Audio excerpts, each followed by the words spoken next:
à tous.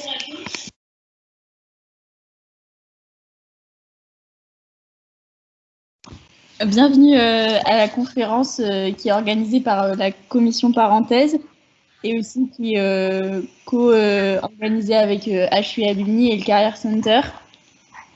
Le Career Center qui aussi organise le forum entreprise qui a lieu du 1er au 4 décembre en virtuel ou auquel il reste des places.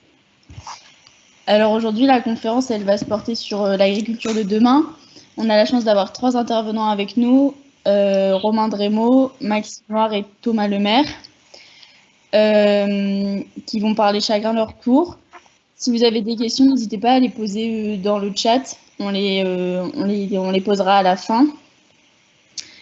Alors c'est monsieur Romain Drémaud qui va introduire la thématique. Donc peut-être un petit peu pour introduire la thématique, donc le temps que ma présentation se charge. Hop. Donc Romain Drémaud, donc ingénieur ISA, j'ai été diplômé en 2005. Donc j'ai été sollicité aujourd'hui pour vous faire une petite présentation de l'agriculture telle qu'on l'envisage demain. Donc personnellement, je travaille dans une société de services en informatique, dans une entreprise qui est localisée dans le nord de la France depuis maintenant une douzaine d'années.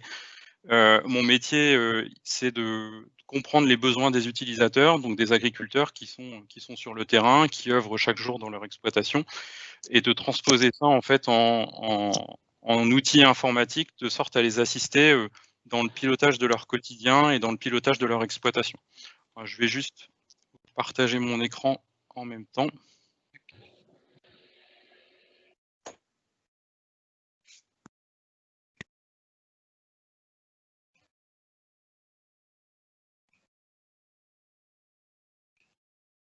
Voilà, vous allez juste me confirmer que vous avez bien tous mon écran dans ce cas-là chez vous.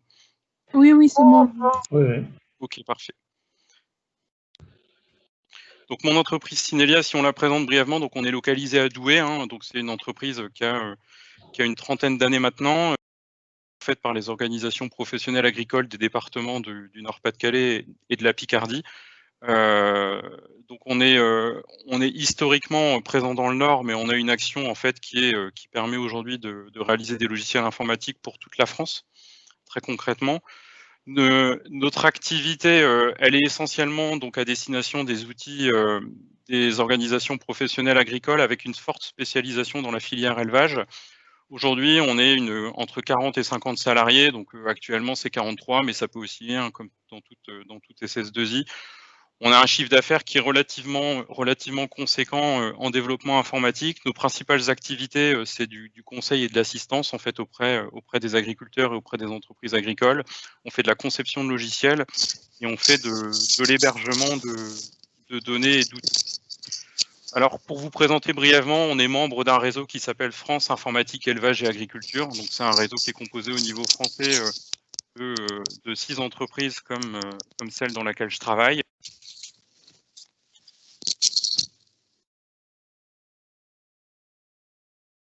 Je remets juste mon casque, je pense qu'il y a quelqu'un qui a coupé le son de tout le monde. Nos principaux adhérents, c'est des entreprises en fait agricoles qui œuvrent sur le terrain quotidiennement, qui vont en fait évaluer les performances des agriculteurs, évaluer la qualité de leur production, ou ça peut être éventuellement des institutions comme les chambres d'agriculture, qui sont des institutions de conseil et d'orientation agricole sur un territoire. Ça peut être également des institutions de l'élevage, comme l'Institut de l'élevage, au niveau national. On reviendra éventuellement sur les différentes entreprises si vous avez des questions par la suite, mais je pense que ce n'est pas l'objet principal de la présentation aujourd'hui. Si on va un petit peu de façon plus précise dans nos métiers, on héberge des systèmes d'information, on va héberger des sites internet, des intranets, des extranets, parce que dans le monde agricole, on trouve en fait tout un tas d'organisations qui sont relativement modernes et qui mettent à disposition donc des outils informatiques précis et modernes à destination des agriculteurs. On fait forcément de l'assistance téléphonique, ce qu'on appelle de la hotline en fait à destination des agriculteurs pour les différents produits qu'on leur met à disposition. On peut éventuellement leur vendre et maintenir leur matériel. Et en termes de conseils, études, de développement, on fait ce qu'on appelle de l'assistance à maîtrise d'ouvrage, c'est-à-dire qu'on assiste en fait la personne qui est dans le souhait d'avoir un outil informatique dans la réalisation. On va faire également tout ce qui est études, conception, de l'analyse, de développement, tout un tas de choses comme ça. Et on tient également à toujours rester en cohérence avec les choix technologiques qui sont faits, c'est-à-dire dans l'informatique de façon générale, c'est-à-dire qu'on met en place des solutions de mobilité et on fait également beaucoup de veille technologique de sorte à ce que les solutions qu'on met en place aujourd'hui sont cohérentes avec ce qui se fait dans le monde technologique. Et il faut sortir de l'idée finalement que l'agriculture est un secteur en traîne au regard des évolutions technologiques actuelles. Alors moi, je voudrais vous parler d'un outil informatique qu'on met à disposition des agriculteurs depuis maintenant un certain nombre d'années, donc qui s'appelle l'outil Cinel. L'outil Cinel, c'est un outil qui aide en fait les agriculteurs et principalement les éleveurs à piloter leurs élevages. C'est un outil qui existe depuis une vingtaine d'années et je vais vous montrer un petit peu ce qu'on faisait déjà il y a 20 ans et comment on envisage les choses dans les 10 prochaines années. Et je pense que ça s'inscrit pleinement finalement dans la conférence d'aujourd'hui et dans ce que vous attendez de la présentation. Un éleveur aujourd'hui, il a des obligations réglementaires, c'est-à-dire qu'un éleveur finalement, il a besoin de déclarer les animaux de son élevage, il a besoin d'enregistrer quand un animal naît dans son exploitation, quand un animal en sort, il a besoin également d'enregistrer les différents traitements, les différentes maladies qu'il peut y avoir dans son troupeau, les différentes observations qu'il peut faire. Et ça fait à peu près une vingtaine d'années qu'on met à disposition des agriculteurs. Donc le futur, c'était déjà il y a 20 ans dans l'agriculture finalement. Ça fait déjà à peu près une vingtaine d'années qu'on met à disposition ce genre d'outils sur le terrain et également dans la poche des agriculteurs en utilisant, alors à l'époque, c'était pas des smartphones, mais c'était des dispositifs à peu près similaires. Donc déjà, il y a 20 ans par rapport à ça. Donc je vous ai fait la liste des fonctionnalités qu'on pouvait trouver, même si pour vous, ça va pas forcément vous parler. Mais grosso modo, des obligations réglementaires et qu'à partir de là, un agriculteur il puisse également en tirer un bénéfice dans la gestion de son quotidien. C'est-à-dire que potentiellement, à partir de la naissance d'un animal, qu'est-ce qu'on peut faire? On peut calculer son âge.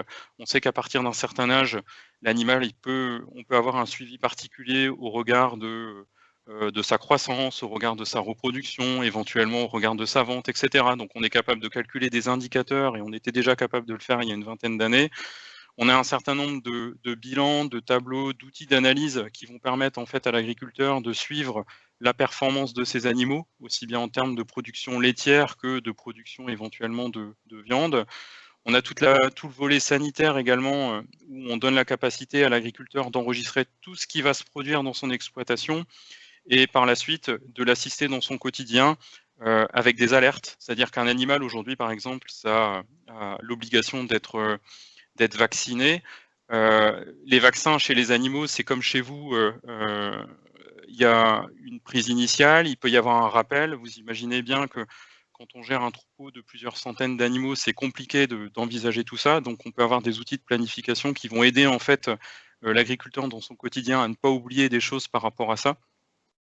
Et on va avoir enfin tout un volet administratif et un volet économique. Alors quand on dit administratif, c'est le décompte de ces bovins, tout simplement, parce qu'on doit fournir un certain nombre d'éléments factuels en fait à l'administration par rapport à ça.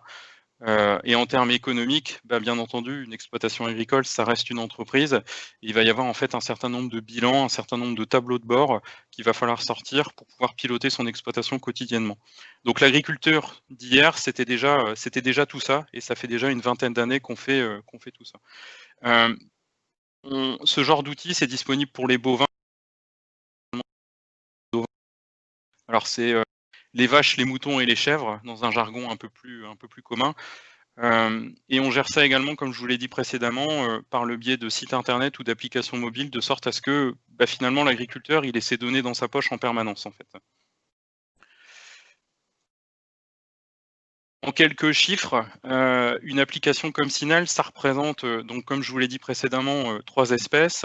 C'est excusez-moi, c'est une vingtaine d'années d'ancienneté. C'est un produit qui est né dans les années 2000. C'est entre 4000 et 5000 connexions quotidiennes de la part des éleveurs. Donc on est sur des outils qui paraissent finalement assez peu utilisés au regard du territoire français, mais malgré tout, vis-à-vis du nombre d'agriculteurs, ça reste assez conséquent. sachant qu'un agriculteur ne va pas se connecter tous les jours non plus pour s'affranchir de ce genre de démarche. C'est entre 7 et 8 000 applications mobiles qui ont été téléchargées, c'est entre 30 et 35 000 utilisateurs actifs, et ça représente, alors je vous ai mis 5,5 millions, ce qu'on appelle des notifications, c'est-à-dire des enregistrements de naissance d'animaux qui sont enregistrés chaque année, par exemple, avec ce genre d'outils. Voilà un petit peu le volume que ça représente à l'échelle du territoire français pour notre outil. Et vous imaginez derrière finalement le nombre d'utilisateurs et le nombre d'agriculteurs qui peuvent être connectés sur ce genre d'application aujourd'hui en 2020, mais déjà depuis une vingtaine d'années. Cet outil, comme je vous ai dit, il a 20 ans en fait. Et je voulais vous montrer un petit peu aujourd'hui comment on envisageait les choses pour demain, sachant que la pérennité de cet outil-là, c'est aussi de continuer à s'étoffer et à être cohérent avec les attentes des éleveurs d'aujourd'hui et les éleveurs qui resteront utilisateurs de nos solutions pendant encore les prochaines années. On a envisagé ça il y a 20 ans, donc il y a 20 ans, quand on développait des outils informatiques, on essayait de tout faire avec la même application. On essayait de positionner énormément de fonctionnalités au même endroit, et dès que quelqu'un avait une bonne idée, il fallait l'ajouter dans les outils. Je pense que vous avez tous été utilisateurs d'Excel et de Word. C'est des applications Office, mais finalement, ça traduit bien un petit peu ce syndrome-là. Vous avez dans Word des milliers de fonctionnalités et probablement que vous en utilisez très peu. Et ben finalement, dans les outils qu'on mettait à disposition des agriculteurs, dans des outils qui ont une vingtaine d'années, c'était à peu près la même chose. À chaque fois que quelqu'un avait une bonne idée, il y avait la volonté de mettre en place la fonctionnalité qui allait bien.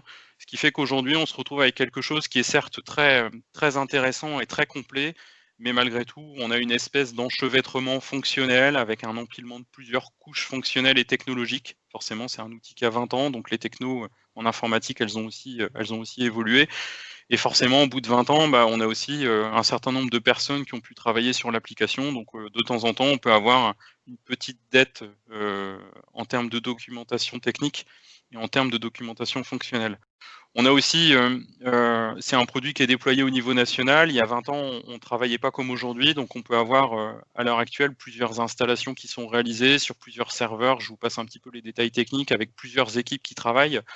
Et tout ça nous a amené en fait dans une réflexion pour envisager l'agriculture de demain, dans une réflexion de réécriture de l'outil que je viens de vous présenter, et je vais vous montrer un petit peu ce qu'on envisage de faire et ce qu'on est en train de faire par rapport à ça. Donc je pense qu'on s'inscrit pleinement dans la thématique d'aujourd'hui.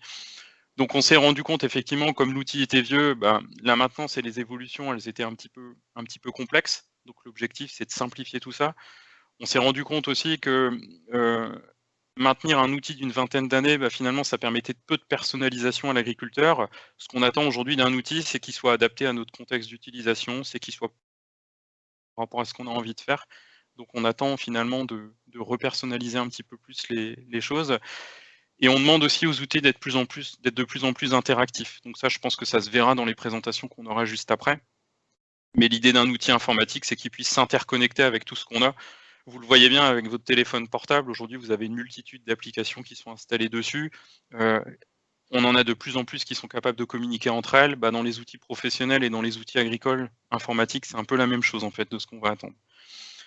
Si on va un petit peu plus loin dans notre nouveau projet, ce qu'on a choisi, c'est de remettre finalement l'éleveur au cœur du projet, de considérer que chaque éleveur était libre finalement de choisir son schéma d'élevage, était libre de choisir les outils avec lesquels il travaille et de choisir finalement les différentes applications qu'il a à sa disposition. Donc par rapport à ça, un outil de demain, il doit être interconnectable et il doit pouvoir s'adapter à tous ces contextes d'utilisation. Alors comment on envisage un outil informatique d'élevage dans l'agriculture pour les 10 prochaines années? Il faut que ça reste bien entendu un outil de gestion du quotidien pour l'agriculteur et il faut que ça reste au service de l'éleveur. Il faut que cet outil-là, il permette à l'éleveur un lien privilégié avec l'ensemble des partenaires avec lesquels il a l'habitude de travailler. Un éleveur, c'est un chef d'entreprise, il va travailler avec un certain nombre de conseillers, avec un certain nombre de structures qui vont analyser la qualité de ses productions, qui vont analyser de la viande qu'il produit, de la qualité du lait qu'il produit. Et il faut finalement que cet outil-là puisse s'interconnecter avec l'ensemble de ses partenaires. Et l'objectif de ça, c'est également d'aller un petit peu plus loin, c'est de donner la capacité à l'éleveur, en plus de s'interconnecter avec les partenaires de son exploitation, de s'interconnecter avec d'autres éleveurs. On est dans un monde qui est de plus en plus collaboratif, et l'informatique, par rapport à ça, l'informatique de demain en agriculture, ça doit permettre une certaine collaboration, et ça doit permettre une transmission des informations très facilement d'un interlocuteur à l'autre. Donc ça, c'est un des piliers fondamentaux qu'on attend pour les outils agricoles de demain. Comment ça se passe sur le terrain quand on veut réécrire un outil comme ça qui est utilisé par 35 000 personnes à l'échelle française, qui est en place dans les exploitations agricoles depuis 20 ans. D'abord, on stabilise notre produit actuel, c'est-à-dire que potentiellement un outil qui est utilisé depuis une vingtaine d'années, il peut présenter quelques bugs, il peut présenter quelques évolutions qui sont très attendues. Donc dans un premier temps, on stabilise un petit peu les choses. Après, on met en place une nouvelle méthodologie de travail et on sélectionne en fait les outils de développement qu'on va utiliser pour développer cette nouvelle application. Et après, on définit un premier périmètre et des premières fonctionnalités qui seront disponibles pour l'agriculteur. Et en l'occurrence, nous, ce qu'on a choisi, c'est de mettre en place les premières fonctionnalités qui sont les plus utilisées par les agriculteurs, de sorte à ce que ce nouveau produit réponde aux attentes de tous les éleveurs sur le territoire français. À qui ça va s'adresser, cet outil-là? Ça va s'adresser, donc, comme on l'a dit précédemment, à tous les éleveurs, de sorte à ce que ça puisse satisfaire les attentes de tout le monde. Ça va s'adresser également aux partenaires des éleveurs, donc on l'a dit, hein, ça peut être les conseillers, ça peut être les techniciens, ça peut être les fournisseurs de services. Donc on est vraiment sur un outil, une pièce maîtresse en fait au niveau central dans l'organisation de l'agriculteur. Ça va s'adresser également aux clients de l'entreprise et à leurs propres clients jusqu'aux consommateurs ultimes. Alors bien évidemment, on est bien conscient qu'un consommateur, allons pas se connecter sur ce genre d'outils pour aller renseigner des données. Par contre, si demain, quand vous allez acheter finalement une pièce de bœuf chez votre boucher et qu'on vous donne la capacité d'aller consulter les informations de l'animal que vous allez déguster, eh ben, il faut que notre produit il soit apte et il soit genre de choix que pourrait être demain une ambition au niveau de la France, par exemple. Et c'est des choses qui peuvent être dans les tuyaux déjà en fait aujourd'hui. Il faut qu'on s'adresse également à l'animal en tant qu'individu. Alors bien évidemment, on va pas mettre à disposition des outils informatiques auprès des bovins. C'est pas du tout ce qui est entendu par rapport à ça. Par contre, quand on parle de l'animal en tant qu'individu, ça veut dire que il faut qu'on considère le bien-être de l'animal, il faut qu'on considère sa santé, et il faut que cet outil-là, il soit adapté à ce genre de problématiques. On ne sait pas de quoi le futur sera fait, mais c'est pas impossible. Alors aujourd'hui, on est déjà capable de le faire en mettant en place des capteurs dans les exploitations agricoles. Ça peut être des capteurs de température, ça peut être des capteurs de mouvement, ça peut être des capteurs vidéo. C'est pas impossible que demain, on puisse s'adresser à la vache directement, et les évolutions technologiques nous permettront peut-être de récupérer un certain nombre d'informations directement. Et dans ce cas-là, l'animal en tant qu'individu pourra aussi transmettre des informations dans les outils qu'on met à disposition. Il faut que ce genre d'outil s'adresse également aux collaborateurs des éleveurs, en fait. On l'a vu, typiquement, il faut dépasser l'idée qu'un agriculteur est seul dans son exploitation et que potentiellement, il va être le seul aux manettes pour piloter son élevage et piloter en fait ses différentes cultures. Aujourd'hui, un agriculteur, il a souvent des associés, il a des salariés, et il faut que ce genre d'outil puisse permettre de répondre à l'ensemble de ces problématiques et qu'on soit capable de donner des accès à un petit peu toutes les personnes et qui vont œuvrer sur les exploitations agricoles. Et il faut que cet outil soit également adressé au réseau entre agriculteurs. Alors, l'objectif, c'est pas de mettre en place un Facebook agricole. Je pense qu'il y en a déjà et c'est pas la volonté, c'est pas notre volonté. Mais c'est qu'en tout cas, ce genre d'outil permette aux données des agriculteurs de transiter d'un agriculteur à l'autre. Et s'il a donné son accord, qu'il soit capable de se comparer avec finalement les performances de ses voisins ou les performances tout simplement d'une personne qui aurait exactement la même typologie d'exploitation que lui, mais à l'autre bout de la France, ou pourquoi pas dans une autre région du monde demain.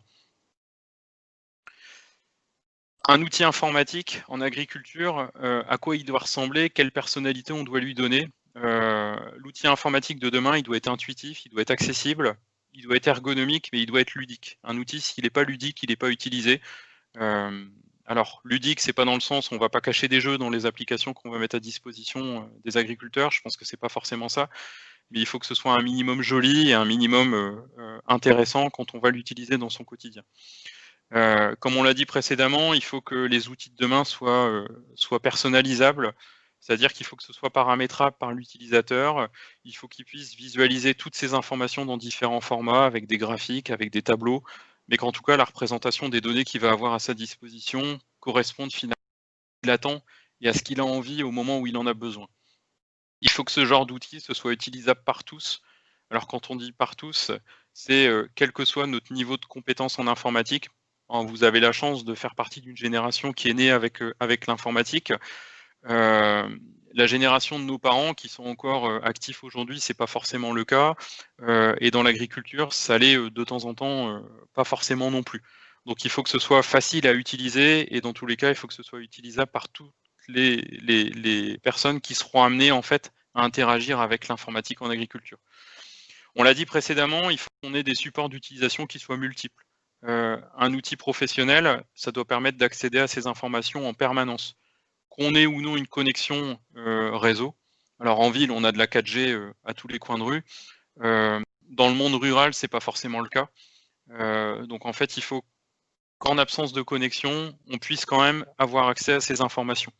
Il faut qu'on puisse avoir accès à ces informations quand on est à la maison derrière son ordinateur, quand on utilise une tablette ou quand on va utiliser son smartphone.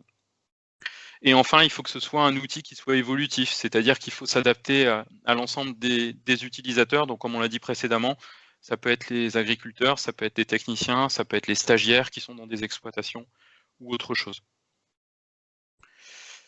La vocation de l'outil informatique agricole de demain, c'est de passer du pilotage à la prescription. En fait, il y a quelques années, donc, on a mis en place des outils de pilotage. C'était il y a une vingtaine d'années. Donc, dans les années 2000, on pilotait les exploitations agricoles en mettant en place des outils informatiques, en donnant la capacité finalement à l'agriculteur d'avoir accès à des listes d'animaux qui étaient à surveiller, à des listes d'animaux qui potentiellement pouvaient présenter quelques défaillances ou autre chose, mais on était plutôt dans le pilotage et on était dans le constat. On va passer du pilotage à la prescription en agrégeant beaucoup plus d'informations que ce qu'on a aujourd'hui, et surtout en agrégeant des données qui viennent de différentes exploitations, de différents secteurs de production et de différentes entreprises qui vont contribuer en fait à l'agriculture française. Aujourd'hui, on en est au stade de l'alerte, en fait, dans les outils agricoles. En tout cas, dans les outils agricoles qui sont la plupart du temps utilisés sur le terrain. C'est-à-dire qu'on est capable d'alerter un éleveur, d'alerter un agriculteur et lui dire bah, attention, tel animal, il présente un problème. Tel animal, il va mettre bas prochainement. Tel animal, il faut lui faire un rappel de vaccination ou autre chose. Dans les années à venir, avec la masse d'informations qu'on est en train de collecter et la masse d'informations qu'on a déjà, on va être capable de prédire les choses. Et à l'horizon de 2030, et on espère probablement avant, l'objectif c'est de prescrire. Alors prédire, c'est prédire qu'un animal va présenter telle ou telle pathologie, c'est prédire qu'il va avoir un pic de production ou qu'au contraire il va présenter un problème. Prescrire, c'est mettre en œuvre les moyens pour éviter les problèmes, pour éviter les dysfonctionnements, de sorte à ce que finalement on soit capable d'anticiper les choses et d'éviter les problèmes. Donc l'avenir du logiciel dans l'agriculture, c'est de prescrire pour anticiper et optimiser les productions. Alors à quoi ça va servir tout ça de prescrire? Dans un premier temps, c'est finalement d'aider l'agriculteur dans son quotidien à identifier les problèmes qu'il va avoir dans son élevage. L'objectif, c'est qu'il soit capable finalement d'identifier les dysfonctionnements, d'identifier les éléments qui pourraient poser des soucis, de sorte à ce qu'il puisse agir directement sur l'animal ou le groupe d'animaux qui peuvent présenter des problèmes. On est face à des exploitations qui sont de plus en plus grandes. Néanmoins, l'informatique, ça va nous permettre d'apporter de plus en plus de soins et d'être de plus en plus proche des individus qui en ont besoin. Je pense que la finalité qu'il faut retenir de la mise en œuvre de nos outils informatiques de demain, c'est vraiment ça. On passe également du pilotage à la prescription en interconnectant nos systèmes d'information aux multiples capteurs qui sont disponibles sur le terrain. Alors les capteurs qui sont disponibles sur le terrain, ça peut être aujourd'hui des capteurs de production, évaluer la quantité de lait produit par un animal, ça peut être des capteurs de poids des animaux, on est capable de les peser quotidiennement pour évaluer le gain ou la perte de poids qu'ils vont avoir sur une période donnée. Ça peut être également des capteurs de mouvement, c'est-à-dire qu'aujourd'hui, vous avez probablement tous ou presque à votre poignet un podomètre. S'il n'est pas dans votre poignet, il est dans la poche parce qu'il est dans votre smartphone. Vous êtes géolocalisé également avec votre téléphone. Une vache, elle n'a pas un smartphone, elle n'a pas un Fitbit à la main. Néanmoins, on lui met quand même un capteur. En général, il est autour du cou. Et ce capteur, en fait, il va permettre d'enregistrer le nombre de pas qu'elle va faire. Il va permettre d'enregistrer si elle a dormi dans la journée, la mobilité qu'elle a pu avoir. Et ce genre de capteur, ça peut nous donner des informations sur l'aptitude de l'animal, sur sa santé, sur ses conditions physiques, et pourquoi pas pour anticiper des soins ou des prescriptions qu'il faudrait faire à son égard. On passe également du pilotage à la prescription, comme je vous ai dit précédemment, en agrégeant les données de l'exploitation avec toutes les informations qui sont disponibles en fait à l'extérieur de l'entreprise. Donc ça peut être, alors je pense qu'on va en parler juste après, ça peut être des données météorologiques, ça peut être des données, des indicateurs de consommation de consommateurs, ça peut être des informations qui viendront des cours et des marchés, parce qu'il y a un aspect économique aussi. Et pour passer du pilotage à la prescription, on doit s'appuyer sur une architecture de données qui soit évolutive. En d'autres termes, on met en place un big data agricole qui nous permettra de calculer des indicateurs et qui nous permettra en fait d'anticiper toutes les problématiques qui pourraient survenir sur l'exploitation et dans l'élevage. Alors par rapport à ça, je vais aller très très vite parce que je pense que c'est pas le clé du sujet qui va vous intéresser, mais il y a 20 ans, quand on développait des outils informatiques, on partait d'une feuille blanche, on nous positionnait un besoin, on en faisait ce qu'on appelait des cahiers des charges, qui faisaient 20, 30, 40, 50 pages. Enfin, vous vous retrouviez sur votre bureau avec un dictionnaire qui correspondait à ce que tout le monde attendait, et c'était la chose qu'il fallait mettre en place. Aujourd'hui, on a tendance à travailler différemment, c'est-à-dire que dans l'agriculture, on travaille également avec des méthodologies qui sont agiles.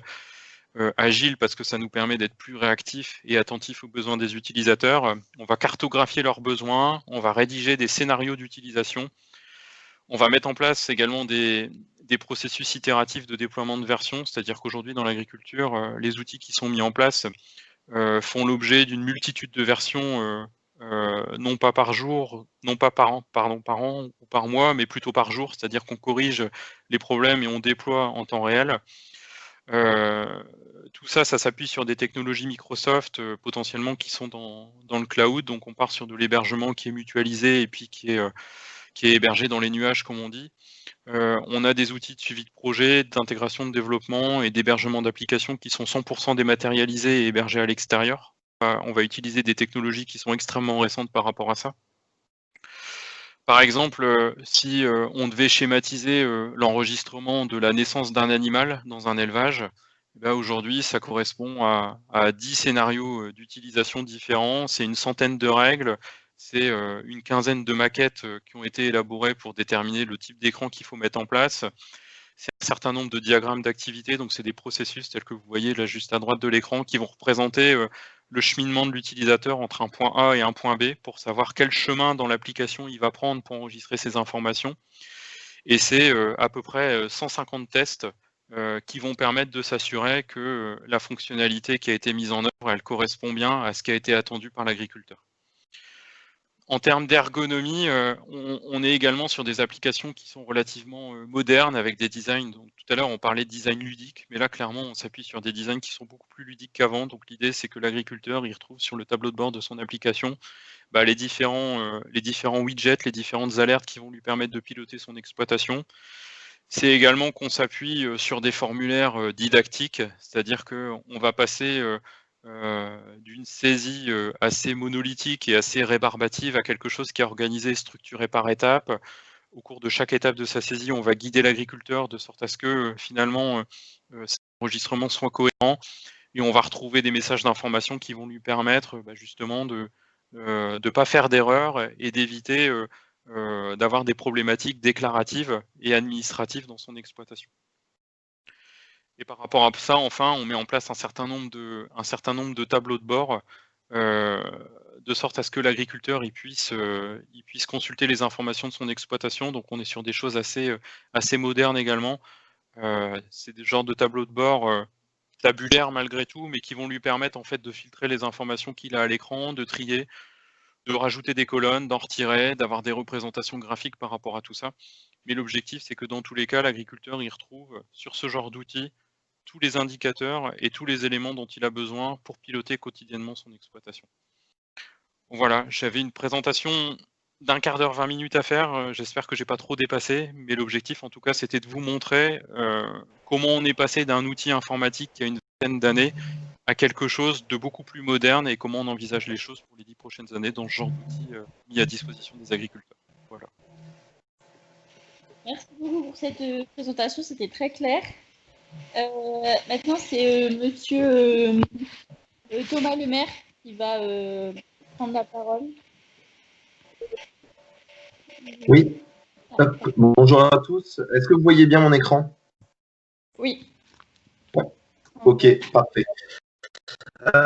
Bonjour à tous. Donc moi effectivement c'est Thomas Lemaire. Donc je suis un ancien LISA promo 50. Donc je suis sorti de LISA en 2017. J'ai rejoint directement après mes études la société Sencrop. Donc nous ce qu'on fait ce sont des stations météo connectées pour les agriculteurs.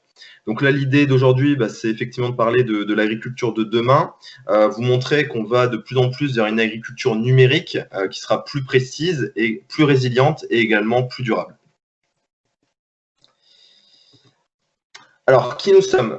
Donc, comme je vous l'ai dit, nous, on est basé à Euratechnologies à Lille. Donc, on fait des stations météo connectées. On a une mission et on se la répète vraiment tous les jours au sein de la société. C'est vraiment aider les agriculteurs à prendre de meilleures décisions au quotidien pour qu'ils aient de meilleurs rendements et bien sûr un impact environnemental maîtrisé. Et ça, on aura l'occasion d'en reparler ensuite dans la présentation. Alors, au niveau de l'équipe, moi, il faut savoir que j'ai rejoint l'équipe en 2017. Donc, on était une toute petite équipe, on était 5 personnes. Donc, la société, c'est Martin Ducroquet et Michael Brugnot qui l'ont fondée. Donc, un est fils d'agriculteur, donc il s'occupe plutôt de la partie, on va dire, marketing, communication, produit. Et puis, Michael Brugnot, lui, qui travaille depuis un petit moment dans tout ce qui est capteur connecté. Et donc, ils ont décidé de créer Sencrop à Euratechnologies. Donc, vraiment, les deux s'apportent l'un et l'autre. Et moi, j'ai rejoint la société au moment du lancement commercial. Donc, au début, on était 5. Et là, vous pouvez voir que l'équipe s'est fortement agrandie, puisque maintenant, on est une équipe de plus de 70 personnes. Donc, on a vraiment une très forte croissance. Donc, d'ailleurs, là, vous pouvez voir l'évolution de Sencrop. Initialement, on a d'abord commencé, on va dire, sur le nord de la France. On a vraiment équipé pas mal d'agriculteurs dans le nord de la France. Ensuite, on s'est développé sur l'ensemble de la France. Et là, maintenant, on est vraiment en train de pousser fortement sur l'ensemble de l'Europe de l'Ouest pour devenir le leader européen des stations météo connectées. Et je vais vous présenter plus dans le détail ensuite ce qu'on fait. Donc sur cette carte-là, vous pouvez voir également l'évolution en chiffres du nombre de nouvelles stations installées.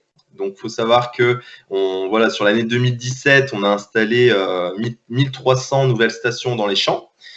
Et puis on voit que on a toujours une très forte évolution, puisqu'aujourd'hui, en 2020, on a installé plus de 7350 capteurs. Donc c'est-à-dire ces capteurs-là, c'est quoi? C'est les agriculteurs qui achètent directement les stations, qui viennent les placer dans les parcelles, et ensuite toutes les informations vont remonter sur une application.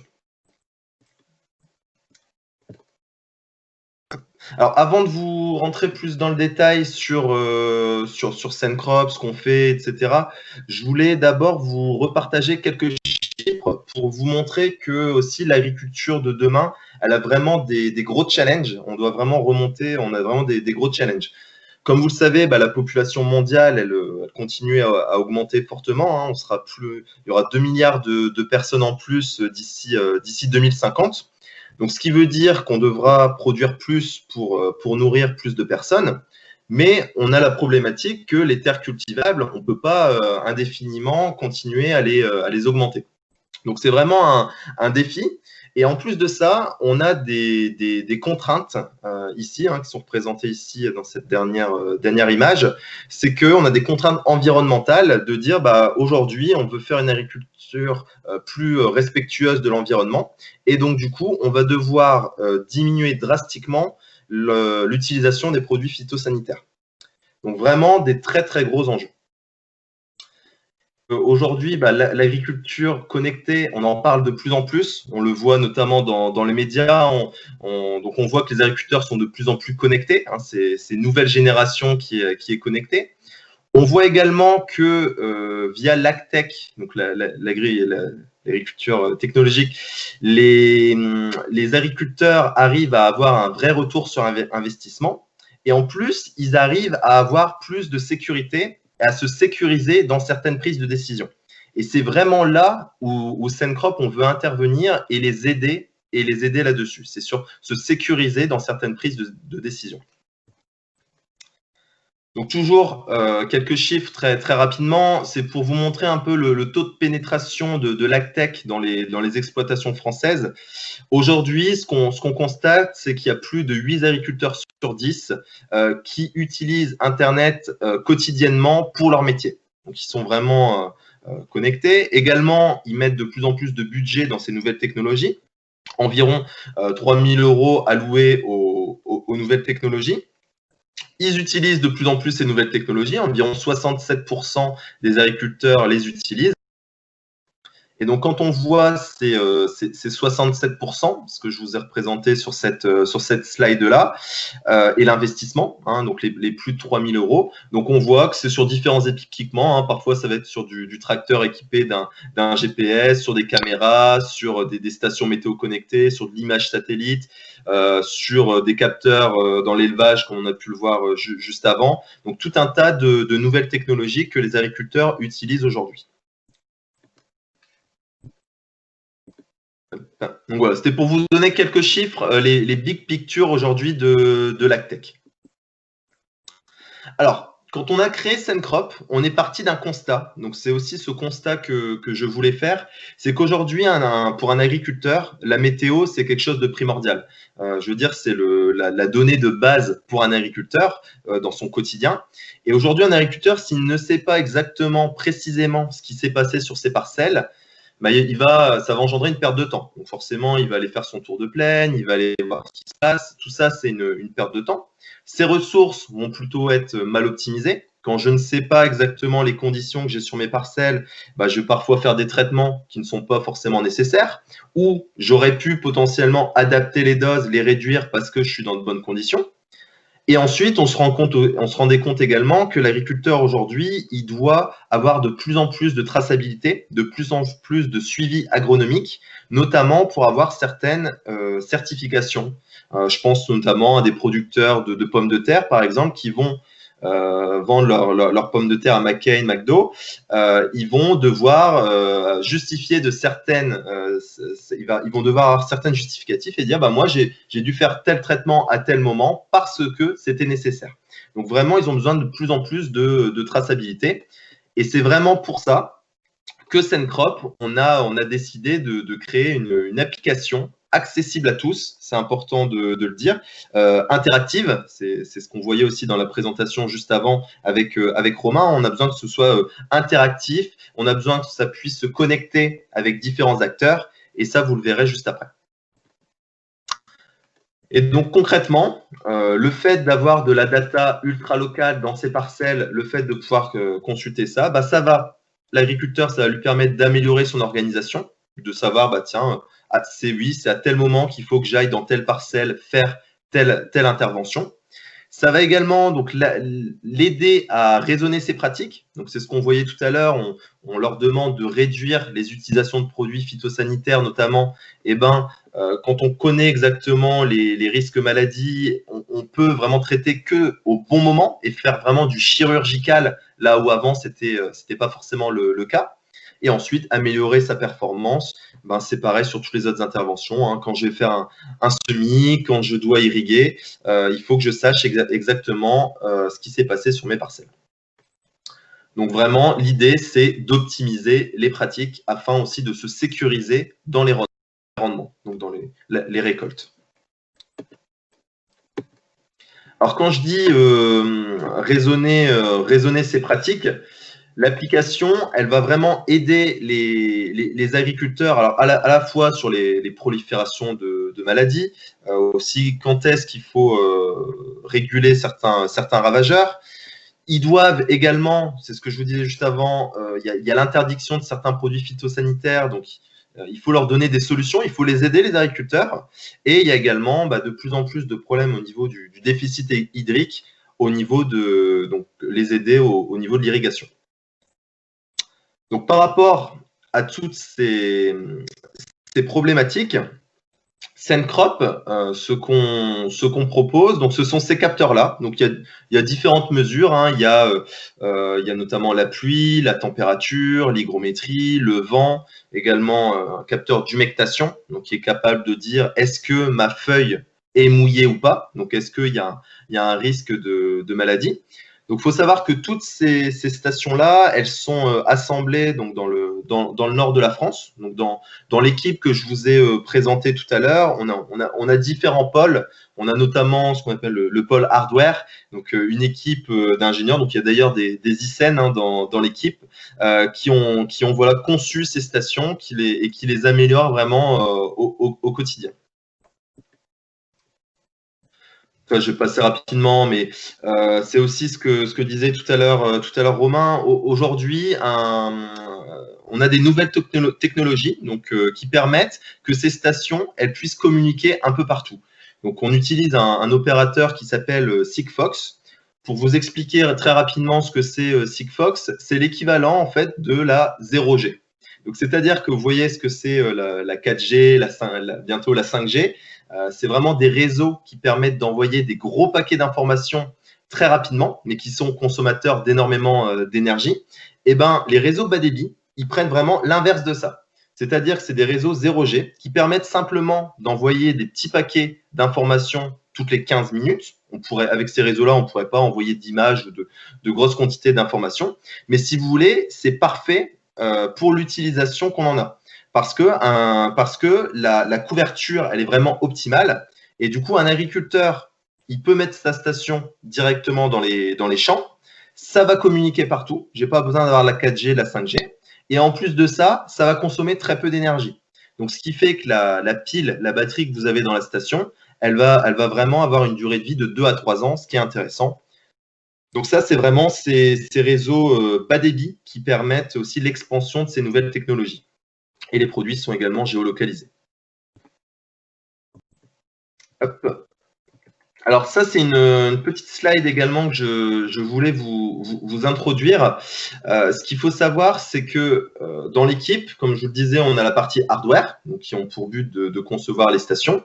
On a la partie software, donc là, c'est tous les développeurs qui vont vraiment faire en sorte que l'application soit simple d'utilisation, hyper intuitive, et c'est vraiment important. Et on a également une partie de l'équipe qui sont des data scientists. Eux, leur rôle, et c'est là où on apporte vraiment énormément de valeur ajoutée, leur rôle, ça va être que toute cette donnée collectée des champs, eh ben, on puisse la traiter, on puisse l'épurer pour être sûr que la donnée qu'on va redonner aux agriculteurs, elle soit la plus épurée possible et la plus pertinente. Donc, si vous voulez, ça nous permet comme ça de faire notamment de la maintenance préventive. Ça nous permet de détecter des comportements anormaux et également de détecter où est-ce que se situe la station. Prendre quelques exemples. En maintenance préventive, imaginez que sur une très petite zone, j'ai 40 stations. Il y en a 39 qui m'indiquent des fortes précipitations. Il y en a une seule qui m'indique rien du tout. Automatiquement, via les algorithmes mis en place par l'équipe de data scientists, ça, on va pouvoir le détecter et envoyer une alerte à l'agriculteur qui va pouvoir aller voir s'il y a un problème ou pas sur sa station. Peut-être que non, c'est juste une pluie très localisée, ou peut-être que oui, elle est bouchée, elle est tombée, peu importe. On est en mesure de le prévenir. Donc, c'est pareil pour les comportements anormaux. Et la détection de l'environnement, c'est aussi important parce qu'on a parfois des agriculteurs qui vont mettre les stations dans des serres, donc forcément, ou sous l'irrigation. Et comme c'est un outil collaboratif, si vous voulez, leur station, elle va être visible vraiment sur l'ensemble du réseau Sencrop. Il faut que ça, on puisse le détecter et informer les autres utilisateurs que cette station-là, elle est dans des conditions particulières. Et ça, c'est vraiment le job de l'équipe de data scientist. Donc, pour vous représenter très rapidement l'application, on a essayé de faire vraiment quelque chose d'intuitif, de simple, d'accessible à tous. En gros, l'application, elle vous permet quoi? De voir tout ce qui se passe en temps réel, en termes de pluie, de température, d'hygrométrie. Mais j'ai également accès à l'ensemble de mon historique, donc avec des courbes, des diagrammes. Je vois ça sous forme de tableau. Je peux exporter sous format Excel. J'ai également une partie prévision. Donc la partie prévision, c'est pas nous qui la développons, hein, c'est de la donnée qu'on vient agréger dans l'application qui se base sur la géolocalisation de la station. Donc votre station est géolocalisée et elle va prendre la prévision météo sur ce point GPS. Donc voilà pour l'application. Ensuite, ce que je voulais vous montrer également, c'est que en plus que l'agriculteur puisse voir les données brutes, hein, ça c'est, on va dire, c'est les données brutes météo. On va également pouvoir connecter l'agriculteur avec tout un tas de partenaires. Et c'est ce que disait tout à l'heure Romain, hein, il y a besoin d'outils qui sont interopérables les uns les autres.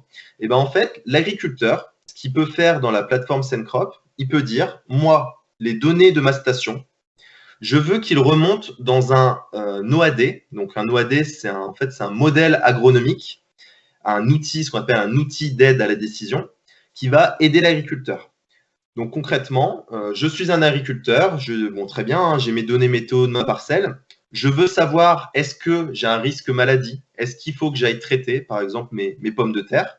Eh bien, il va dire, moi, je vais sur la marketplace Sencrop et je dis, les données de ma station, je veux qu'il remonte dans l'OAD pommes de terre, qui va me dire, oui, il faut traiter, oui, il y a un risque maladie, vas-y, vas-y pas. Et ça, si vous voulez, c'est vraiment très important parce que ces outils-là, ils permettent aux agriculteurs de diminuer fortement l'utilisation des produits phytosanitaires parce que on a des algorithmes qui tournent. Hein, donc ça, c'est les partenaires. Hein, nous, une fois de plus, on ne fait pas du développement de modèles agronomiques. C'est pas notre métier. C'est le métier des organismes que vous pouvez voir là. Nous, notre cœur de métier, c'est dire quoi? Écoutez, on a la donnée météo la plus précise, fiable possible, reliée à une application très simple d'utilisation. Cette donnée-là, on est capable de l'épurer et on est également capable de la pousser vers des modèles partenaires. C'est vraiment ça notre métier.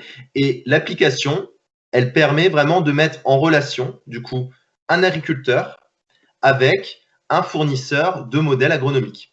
Donc, si vous voulez, nous, c'est intéressant de travailler avec ces structures-là parce que ça permet de proposer plus de services à nos clients.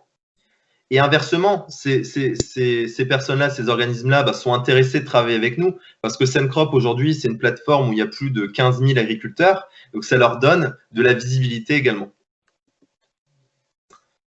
Et ensuite, pour terminer, donc un cas concret, hein, c'est que là, je vous ai pris une capture d'écran où on voit un agriculteur. Je suis connecté sur la plateforme. Je peux voir ma station, mais je peux voir également tout ce qui se passe autour. Donc là, c'était des données de pluviométrie sur les 7 derniers jours.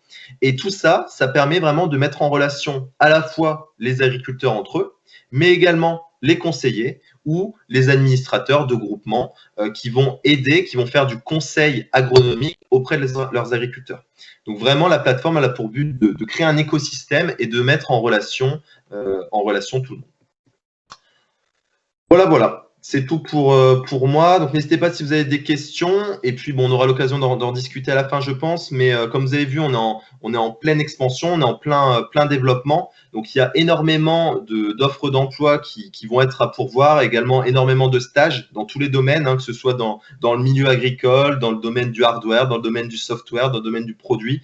On recherche vraiment pas mal de monde. Donc n'hésitez pas, hein, je vous ai mis le petit URL en bas, hein, c'est jobs.sencrop.com et toutes les offres ne sont pas encore répertoriées, donc n'hésitez pas aussi à nous envoyer un petit mail directement depuis notre site internet. C'est tout pour moi. Merci beaucoup pour votre intervention. Maintenant, c'est Maxime Loire qui va pouvoir parler. Je sais pas s'il est là. Bonsoir à tous. Alors, est-ce qu'on m'entend? Oui. Super. Merci. Alors tout d'abord, félicitations aux équipes organisatrices pour avoir réuni tant de monde lors de cette conférence. C'est assez impressionnant de voir plus de 150 personnes autour de ce sujet, et merci de m'avoir invité à participer. Alors, je ne sais pas comment je fais pour partager mon écran. Alors, tu as en haut à droite un rectangle avec une flèche vers le haut, Yes. partager du contenu. Je vois. Alors. Voilà, est-ce que ça fonctionne comme ça? C'est bon. Ok, super. Bon, du coup, tant de monde, moi, ça m'impressionne, ça me stresse un petit peu. On va essayer de y aller tranquille. Ce que je vous propose ici, c'est de vous présenter un petit peu ma prise de conscience personnelle qui m'a motivé, je dirais, à me reconvertir et à voilà, essayer d'apporter ma pierre à l'édifice pour participer à un monde un peu plus durable. Donc, tout d'abord, pour me présenter, donc, je m'appelle Maxime Loire, je suis ingénieur de l'école HEI, diplômé en 2013 avec option bâtiment travaux publics et en dernière année organisation et management d'entreprise, donc anciennement entrepreneuriat. Après mon diplôme d'ingénieur, j'ai eu l'opportunité de voyager. J'ai vécu en Australie, puis en Roumanie, puis aux États-Unis. Donc en Australie, j'ai fait un Working Holiday Visa. En Roumanie, j'ai fait de l'humanitaire pour une association qui lutte contre l'abandon scolaire dans les quartiers de Bucarest. Et aux États-Unis, j'ai travaillé pendant 3 ans en tant que business manager pour Alten. Donc Alten et Audentiel sont des sociétés de conseil en ingénierie et le poste de business manager a 3 casquettes. Développement commercial, recrutement d'ingénieurs et suivi des équipes d'ingénieurs. J'ai commencé à m'intéresser à l'agriculture par la découverte de l'aquaponie, qui est très développée aux États-Unis et au Canada. Donc, dès fin 2017, j'ai commencé à m'intéresser à ce modèle de production. Et du coup, depuis 2017, voilà, l'idée chemine petit à petit dans ma tête. Donc, j'ai voulu rentrer en France avec cette idée de créer une ferme. Et donc, ayant vécu plusieurs années à l'étranger, j'ai repris un métier que je connaissais, business manager, que je voulais faire pendant au moins 3 ans. Finalement, je l'ai fait pendant 2 ans, le temps de redévelopper mon réseau local. C'est un métier que j'ai énormément adoré et que j'adore toujours, qui m'a beaucoup apporté en termes de capacité de communication, de rencontrer des gens, de compréhension du monde industriel et du tissu économique. Et de valorisation aussi, puisque je me sentais utile dans ce métier. La plus grande fierté, c'était d'avoir des remerciements, que ce soit des ingénieurs qui me disaient que j'avais pu leur proposer des missions qui les intéressaient, ou de clients d'entreprise qui me disaient que j'avais pu trouver les profils qui correspondaient à leurs besoins. Néanmoins, c'est un métier où il y a une grande, je dirais, financiarisation, monétisation de l'être humain. Et quand on est en pleine croissance et que tout va bien, donc on se sent très valorisé, c'est très utile. Par contre, en période de crise, et notamment en ce début 2020, en période de coronavirus, donc moi je travaillais dans le monde de l'automobile, là on prend de plein fouet la réalité du métier, donc les clients qui nous disent du jour au lendemain, ben voilà, il faut sortir tous vos ingénieurs. Les patrons qui nous disent il va falloir virer tous les ingénieurs parce qu'on ne va pas les payer à rien faire. Et donc les ingénieurs, nous en tant que business manager, on doit les gérer. Et qui nous disent je ne comprends pas, je me suis toujours investi. Voilà, donc ça a été quelque chose de très difficile à gérer début 2020. Et c'est ce qui a motivé cette accélération, je dirais, à partir sur ce métier agricole. Donc vous pouvez voir une petite photo de moi en bas ici avec mon père quand j'avais 2 ans. Donc je suis issu d'un monde rural. Avant d'aller à l'école, mon activité principale, c'était de donner de l'herbe à manger à ces vaches qui entouraient le jardin. Donc voilà, j'ai créé une société en août 2020. J'ai commencé à vendre des légumes principalement aux restaurateurs de la région de Rouen. Pour le moment, je dirais que je me définis plus en tant que petit jardinier maraîcher. L'objectif serait d'être vraiment un agriculteur maraîcher, hein, donc dans le monde du maraîchage diversifié, à l'horizon de janvier 2022. Donc, sur ma prise de conscience, pour vous parler un petit peu des menaces d'aujourd'hui et de demain, je pense qu'aujourd'hui, on en a tous conscience, on le voit de plus en plus sur les réseaux sociaux, aux infos, etc. Donc là, j'ai rappelé trois grosses menaces, mais bon, il y en a plus. La première, c'est le changement climatique, avec des phénomènes type tempête de plus en plus violentes, sécheresse de plus en plus longue, et pluie. C'est-à-dire qu'on le voit bien dans le milieu agricole. Donc moi, je suis de Normandie. Jusqu'à il y a encore quelques années, en Normandie, on avait vraiment une continuité des pluies sur toute l'année, donc des sols qui étaient continuellement mouillés. Et là, les dernières années, on a des gros niveaux de sécheresse. Donc même en Normandie, cette année, sur juillet-août, je crois qu'on n'a pas eu une goutte de pluie. Et donc, pour les agriculteurs, c'est des problématiques de plus en plus importantes. L'effondrement de la biodiversité, notamment des espèces d'oiseaux et d'insectes. Donc, si je vous cite quelques chiffres, je vous citerai mes sources à la fin du PowerPoint. 33% des oiseaux des milieux agricoles ont disparu en 30 ans en France, et 75% des insectes dans les zones naturelles protégées ont disparu en 30 ans en Allemagne. Et notamment, pareil pour la vie du sol, hein, donc le travail intensif et l'utilisation intensive de produits phyto détruisent la vie du sol, les bactéries, les champignons et les vers de terre. Et un dernier risque, une dernière menace qui est très importante pour l'environnement agricole, c'est l'accès au pétrole. Donc il faut savoir que nous, en France, on n'est pas un pays producteur de pétrole.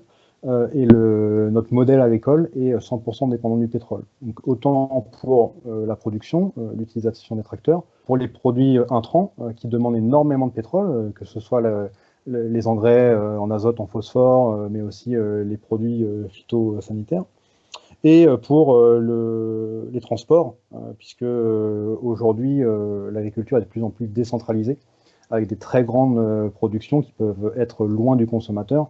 Et notamment sur le secteur qui, moi, m'intéresse, c'est-à-dire les fruits et légumes, nous, Français, nous sommes dépendants de l'international. C'est-à-dire que si un jour on n'a plus la possibilité de faire venir nos légumes d'Espagne et du Maroc, on va avoir une très grande problématique pour nourrir la population française. Donc sur ces sujets, les enjeux pour l'agriculture de demain, donc diminuer l'impact de l'agriculture sur l'environnement, donc la pollution de l'air, du sol et de l'eau par notre modèle intensif.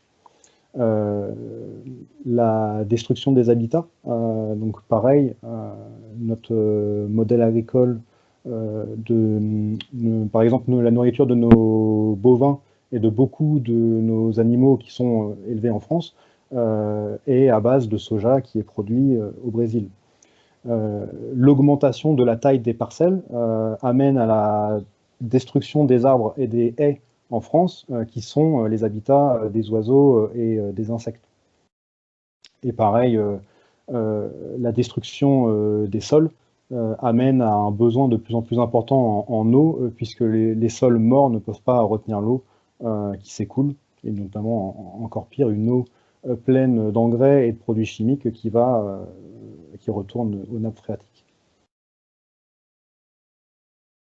Un enjeu aussi sur lequel on a de plus en plus conscience, c'est que finalement, ces produits qui sont issus d'une agriculture à base d'engrais et de pesticides, finalement, il y a une chute de leur apport en nourriture, enfin, en nutriments pour le consommateur. Donc il y a clairement un enjeu important sur la baisse de cette dépendance aux produits issus de l'industrie. Et le sujet qui revient énormément, c'est à rapprocher la production au plus près du consommateur pour limiter la dépendance au transport et utiliser des modèles de production plus résilients pour limiter la quantité de passage du tracteur dans le champ. Donc au niveau des modèles de production, je dirais qu'il y a deux grands modèles qui peuvent permettre d'optimiser tous ces sujets. D'abord, si on produit en pleine terre, donc aujourd'hui, un mot qui revient de plus en plus dans les modèles de production en terre, c'est l'agroécologie. Alors, c'est un mot qui va réunir beaucoup de choses. Si je vous donne 2-3 exemples qui sont derrière ce mot, il y a une stratégie à nourrir le sol et non plus nourrir la plante. Donc, l'agriculture actuelle, c'est vraiment la stratégie de nourrir la plante. Il nous faut de l'azote, du phosphore et du potassium. On apporte des engrais. Et une plante qui est fragile, donc il faut apporter du phyto pour empêcher les attaques d'insectes, les attaques de champignons, etc. L'agriculture de demain, c'est aussi l'agriculture d'hier, donc elle est énormément basée sur les modèles agricoles des jardiniers maraîchers de Paris du XVIIIe siècle. Donc c'est vraiment nourrir le sol. Donc nourrir les bactéries, les champignons et les vers de terre, et les respecter, c'est-à-dire ne pas trop travailler le sol, puisque eux, ils vont manger la matière, donc une matière très carbonée qu'on va leur amener, et ils vont, par leur travail digestif, amener les engrais qui seront disponibles pour les plantes. Un autre exemple de stratégie agroécologique, c'est d'utiliser la lutte biologique plutôt que les produits chimiques. Donc clairement, pour pouvoir avoir des insectes et des oiseaux, il faut avoir leur habitat, donc des arbres et des haies, et ne pas épandre de produits chimiques qui vont les faire fuir, voire les faire disparaître. Et il y a d'autres exemples, donc éviter les monocultures, mettre en place des rotations de cultures, etc. Et dans cette stratégie de ramener au plus près du consommateur le modèle de production, donc évidemment les grandes villes bétonnées, on ne va pas pouvoir mettre en place ces stratégies agroécologiques. Donc il y a un gros développement, toutes les filières sont à construire encore en France. C'est assez mature aujourd'hui aux États-Unis, au Canada et en Australie, mais en France et en Europe, il y a tout à faire. Donc c'est mettre en place des modèles de production hors sol, donc dans de l'eau, en hydroponie et en aquaponie. Donc l'hydroponie, c'est l'utilisation d'engrais. Donc là, on va essayer d'avoir des engrais le plus biologiques possible. Donc aujourd'hui, il y a des réflexions sur comment est-ce qu'on va pouvoir utiliser, par exemple, les purins et les concoctions, donc à base d'ortie, de consoude, etc., pour pouvoir engraisser les plantes avec ces liquides. Et il y a aussi l'aquaponie. Donc moi, je m'intéresse beaucoup à ce modèle de production, c'est-à-dire produire toujours en hors-sol, hein, donc dans des bacs, des poissons et des plantes. Donc l'intrant qui va arriver dans ce système, le plus unique possible, mais pas que pour le moment, ça va être la nourriture qu'on va donner aux poissons. Et pareil, il y a tout à construire dans cette nourriture qu'on va donner aux poissons. Aujourd'hui, il y a des bureaux d'études qui sont en train de réfléchir à concevoir une nourriture qui soit à base d'insectes. Puisque le poisson qu'on va beaucoup développer en aquaponie va être type truite ou saumon, donc un poisson carnivore qui va manger soit d'autres poissons, soit des insectes, soit des vers de terre. Et donc la nourriture la plus valorisable possible, en tout cas respectueuse de l'environnement, serait une nourriture à base d'insectes. Aujourd'hui, il n'y en a pas vraiment produite de façon industrielle en France, en tout cas permettant d'approvisionner toutes les piscicultures, donc c'est quelque chose qui a développé. À partir de ces poissons, donc les déjections des poissons qui sont concentrés en ammoniac vont passer par des systèmes bactériologiques qui vont les transformer en nitrates qui seront l'engrais de plantes, notamment légumes-feuilles, type salade et herbes aromatiques. Voilà un petit peu pour les modèles de production sur lesquels moi je m'intéresse, des productions en pleine terre en agroécologie et des productions en hors-sol en aquaponie. Après, au niveau de la responsabilité du consommateur, hein, pour donner un petit mot là-dessus, donc je dirais clairement, si on veut tous, à notre échelle, participer à une sauvegarde plus globalement de notre système Terre, on va être obligé de manger de plus en plus de végétal.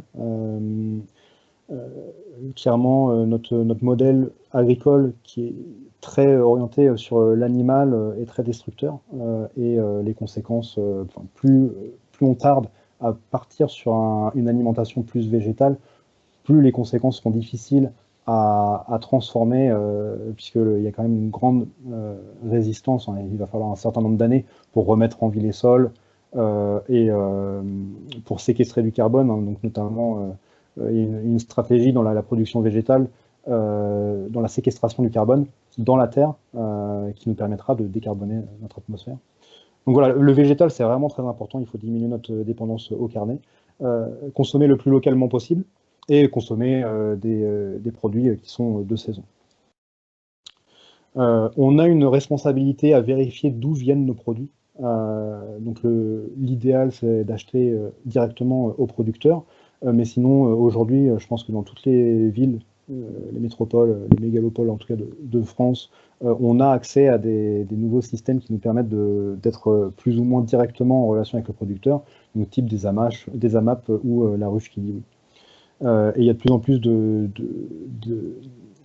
revendeurs, de primeurs et d'épiceries qui ont une prise de conscience, hein, notamment par cette volonté qu'ont leurs clients de consommer local et de consommer de saison, de rentrer finalement en contact avec le consommateur, avec le producteur, et ne plus aller acheter aux mines à Rungis ou aux mines de leur ville, mais d'aller acheter directement au producteur, puisqu'il y a cette stratégie de communication et de marketing, de dire voilà, moi la tomate que je vous vends ou la patate que je vous vends, je l'ai acheté à un producteur qui est à moins de 50 km d'ici. Pareil, en tant que consommateur, on a cette responsabilité de vérifier les modèles de production des produits qu'on consomme. Donc on a le droit en tant que consommateur, quand on va à Leclerc, enfin, pardon, je ne vais pas citer de marque, mais dans des supermarchés et autres, de leur dire, voilà, moi j'ai envie de savoir d'où vient la viande que j'ai mangée. Est-ce qu'elle a vu la lumière du jour ou est-ce qu'elle a toujours été élevée dans un bâtiment? Est-ce qu'elle a été élevée à l'herbe ou est-ce qu'elle a été élevée au soja brésilien? On a le droit, en tant que consommateur, de savoir d'où vient le produit qu'on consomme. Donc de le demander à notre vendeur, à notre distributeur ou au producteur avec lequel on est en contact. Et à force de mettre la pression, nous, en tant que consommateurs, et au plus grand nombre d'entre nous, de mettre la pression aux personnes à qui on achète, on va changer ces modèles de production. Donc moi, à mon échelle, voilà, après avoir étudié un petit peu tout ça, je me suis dit, bah, j'ai envie de faire quelque chose aussi, me sentir utile. Donc un peu, qu'est-ce qui m'a drivé, c'est vraiment cette prise de conscience sur l'environnement et la biodiversité, l'effondrement de la biodiversité, et faire quelque chose, même si c'était petit, pour me sentir fier de moi, pour valoriser et respecter mon environnement, me sentir le plus utile possible à ma communauté locale. Et me rapprocher de la nature. Donc, c'est-à-dire quitter mon modèle journalier où j'étais soit dans un bureau, soit dans ma voiture, et finalement passer toute la journée au champ. C'est vraiment une grande rupture, mais quelque chose qui est assez passionnant. Et évidemment, une prise de conscience aussi sur qu'est-ce que moi je mets dans mon corps et que je donne à ma famille, à mes amis et à mes voisins. C'était quelque chose de très important et très valorisant pour moi. Donc, voilà, aujourd'hui, j'ai déjà créé une petite société. Donc, comme je vous disais, j'ai vendu cet été des produits, principalement des tomates et des produits transformés, type jus de tomate et confiture de fraises, pour un petit peu attaquer le marché le plus rapidement possible. Mais bon, c'est que le début, et l'année 2021, il va y avoir une croissance, mais les vrais enjeux pour moi en termes de développement vont être plutôt sur l'année 2022. Donc, ce que je veux en 2022, c'est monter une ferme sur environ 3-4 hectares sur la métropole de Rouen, avec un modèle de production en pleine terre de légumes diversifiés de saison, un modèle de production en aquaponie pour pouvoir proposer une protéine poisson à mes clients, principalement, un atelier de poules pondeuses et un laboratoire de transformation. Donc, l'idée, c'est de pouvoir vendre autant des tomates que du jus de tomate ou des coulis de tomates, des fraises que de la confiture de fraises, de la truite fraîche que du filet de truite fumé sous vide. Mon modèle de distribution, il sera uniquement en circuit court. Il l'est déjà aujourd'hui, hein, puisque je construis des partenariats principalement avec les restaurateurs de la métropole de Rouen, mais ce sera une ligne directrice, hein, de rester sur du circuit ultra court, donc vendre directement au consommateur final ou en rang 1 avec principalement des restaurateurs et éventuellement à réfléchir des épiceries fines sur la métropole de Rouen, ou en tout cas à quelques dizaines de kilomètres maximum autour de la ferme. Donc aujourd'hui, le nom de la ferme, ça s'appelle la ferme d'Annie, hein, donc c'est basé sur le mot aquaponie. J'ai repris la première et les 3 dernières lettres pour avoir un nom assez féminin. Donc dans la stratégie marketing, on va construire un petit personnage, une petite fille qui viendra faire de la pédagogie sur nos modèles de production auprès de nos clients. Donc j'ai déjà créé le Facebook et l'Instagram. Vous pouvez retrouver le Facebook et l'Instagram de cette ferme. Et voilà, pour information, je travaille avec 2 groupes de 5 étudiants, donc 10 étudiants au total des écoles HEI et ISA, donc en fin d'année, qui sont sur le cursus entrepreneuriat, qui m'accompagnent sur le dimensionnement du système aquaponique et du laboratoire de transformation. Donc là, aujourd'hui ou demain, pour information, on va diffuser un questionnaire pour comprendre un petit peu les attentes des consommateurs. Donc j'imagine que en tant qu'étudiant ou ancien des écoles HEI et ISA, vous allez pouvoir recevoir ce questionnaire. Donc je vous invite s'il vous plaît à y répondre pour nous permettre de recueillir un maximum de données et pouvoir mettre en place la stratégie de l'entreprise qui répondra aux attentes du plus grand nombre de consommateurs. Mes sources, du coup, je vous ai cité quelques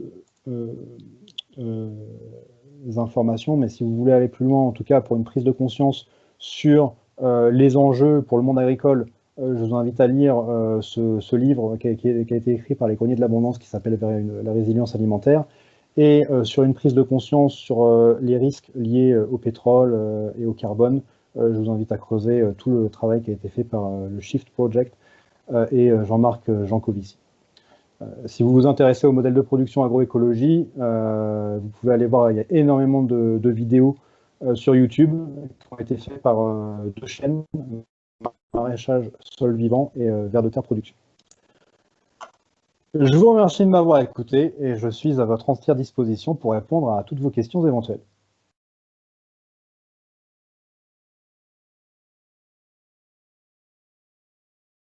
Merci Maxime pour ta présentation. Du coup, je vais laisser la parole à Boubacar qui va reprendre les questions qui ont été posées dans le chat pendant les 3 interventions. Donc merci aux 3 intervenants. Effectivement. Questions. Alors, première question. N'avez-vous pas peur, avec ces outils connectés, de mettre en difficulté les petits producteurs au profit de plus grands qui peuvent dépenser des milliers d'euros dans les technologies? Alors, je vois que la question. Enfin, je peux peut-être commencer à répondre. Je ne sais pas à qui était dédiée la question. Je vois que c'était pendant mon intervention, je crois. Ouais, c'était pendant la première intervention. À la première, ok. Enfin, moi, juste peut-être pour répondre, moi, de mon côté, j'ai envie de dire même au contraire, vraiment la philosophie chez Sencrop, pour le coup, ça a été de dire, nous, ce qu'on veut faire, c'est vraiment un outil accessible à n'importe quel type d'agriculteur, que ce soit en termes de simplicité, mais également en termes tout simplement de tarifs. Et aujourd'hui, nous, ce qu'on veut, c'est plutôt travailler avec n'importe quel type d'agriculteur, pas seulement les grosses structures. Et c'est ce qui nous permet aussi de fortement diminuer nos tarifs. On a plutôt un enjeu, nous, de, entre guillemets, faire de la masse, donc c'est-à-dire de travailler avec un maximum d'agriculteurs, parce qu'on sait que notre plateforme étant collaborative, plus il y aura de monde, et le collaboratif attire le collaboratif. C'est un peu le même principe que sur une application. Je ne sais pas si je prends Waze par exemple. Waze, si sur l'application vous avez personne dessus, le service délivré sera moins bon. Donc d'où l'intérêt d'avoir un maximum d'agriculteurs et de proposer des tarifs acceptables pour tous. Aujourd'hui, un agriculteur, il peut se connecter sur le réseau Sencrop pour simplement 79 € à l'année. Donc, c'est vraiment accessible à n'importe quel type de structure, même une toute petite structure. Moi, je vais compléter également la réponse de Thomas. Dans le cadre de Cinel, on a exactement la même philosophie, c'est-à-dire que notre objectif, c'est de mettre à disposition des outils qui correspondent aux attentes des agriculteurs. C'est-à-dire que si ces attentes elles sont minimales, il y a peu de chances finalement pour qu'ils soient prêts à mettre beaucoup d'argent pour un abonnement annuel ou un abonnement mensuel. Donc on a des tarifs d'entrée de gamme qui sont de l'ordre de 25 € par an. Et on va jusqu'à 170, 200 € en fonction des différentes options qui peuvent être interconnectées et des différents modules qu'on lui mettra à sa disposition. Mais on est véritablement à l'échelle d'une entreprise pour des coûts qui sont entre guillemets dérisoires en fait. Voilà.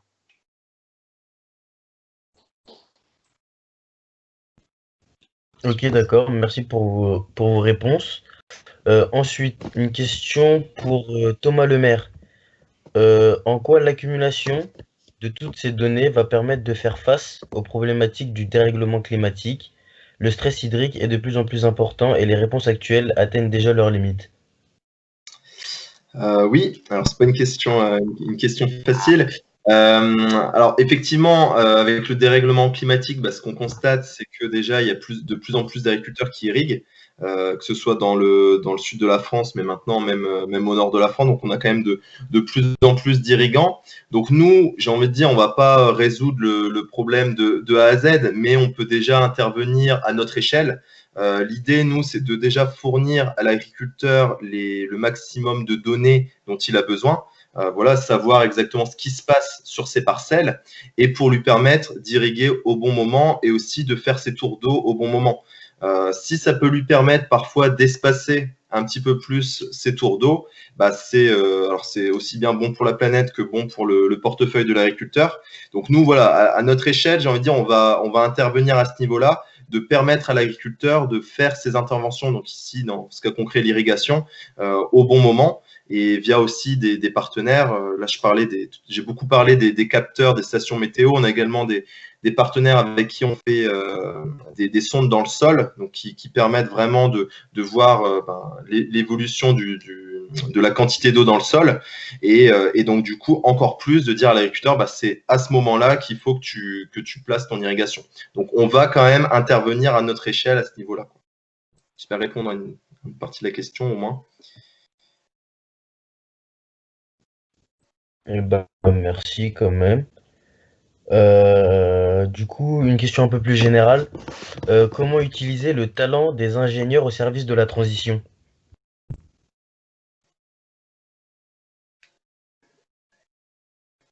Je sais pas qui veut répondre.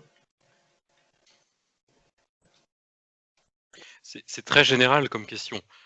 Je pense que le talent des ingénieurs, alors je vais prendre la parole, Romain Dromot. Je pense que le talent des ingénieurs aujourd'hui, il va nous permettre d'anticiper les besoins de demain et probablement d'apporter des solutions concrètes aux attentes du monde agricole, aux attentes des agriculteurs de façon générale et des chefs d'entreprise qui sont derrière l'ensemble de ces structures. En fait, aujourd'hui, la vision des choses que vous avez, l'enseignement que vous pouvez avoir, peuvent apporter dans une structure informatique, dans une structure technologique, un certain nombre de compétences et de connaissances qui vont nous permettre d'adapter les solutions qu'on met en place et probablement de s'ouvrir également à des solutions qu'on n'aurait pas forcément imaginées il y a plusieurs années ou il y a quelques dizaines d'années. Si je prends par exemple mon entreprise dans laquelle j'évolue aujourd'hui, on travaille effectivement avec des ICN, on travaille avec des ISA. Il y a un certain nombre de dizaines d'années, on avait simplement des informaticiens qui avaient été formés sur le tas. Le fait de faire rentrer des ingénieurs dans ce genre de structure, ça permet de s'ouvrir à des technologies qui sont différentes et la plupart du temps d'avoir aussi une approche qui est différente au regard des besoins qui sont exprimés par les agriculteurs et par le monde agricole de façon générale. Voilà. Complètement d'accord avec Romain, et si je peux peut-être compléter, nous chez Sencrop c'est pareil, hein, c'est-à-dire qu'on a aussi des ingénieurs ISA, on a des ingénieurs ICEN, et ce qu'on constate de plus en plus, c'est qu'on travaille vraiment en ce qu'on appelle en cross-team. Donc c'est-à-dire que moi par exemple qui suis plutôt sur la partie du coup commerciale, donc qui est beaucoup de retours clients agriculteurs, j'ai aussi beaucoup travaillé avec les équipes produits et donc du coup les développeurs pour faire remonter le besoin. Parce que on essaie d'être au maximum ce qu'on appelle customer centric, vraiment écouter les besoins. Et ça, chacun va le faire à son niveau. C'est-à-dire que moi, je vais beaucoup discuter avec d'autres ingénieurs, plutôt des développeurs en informatique, mais également avec des ingénieurs ICEN qui vont concevoir les stations. Et c'est vraiment, je pense, de plus en plus des travaux comme ça cross-team. Et chaque ingénieur, donc dans son domaine de prédilection, est censé apporter. Et du coup, le fait de travailler comme ça en équipe, en cross-projet, ça fait vraiment avancer les choses rapidement. Et pour moi, c'est comme ça qu'on répond au mieux aux besoins des clients.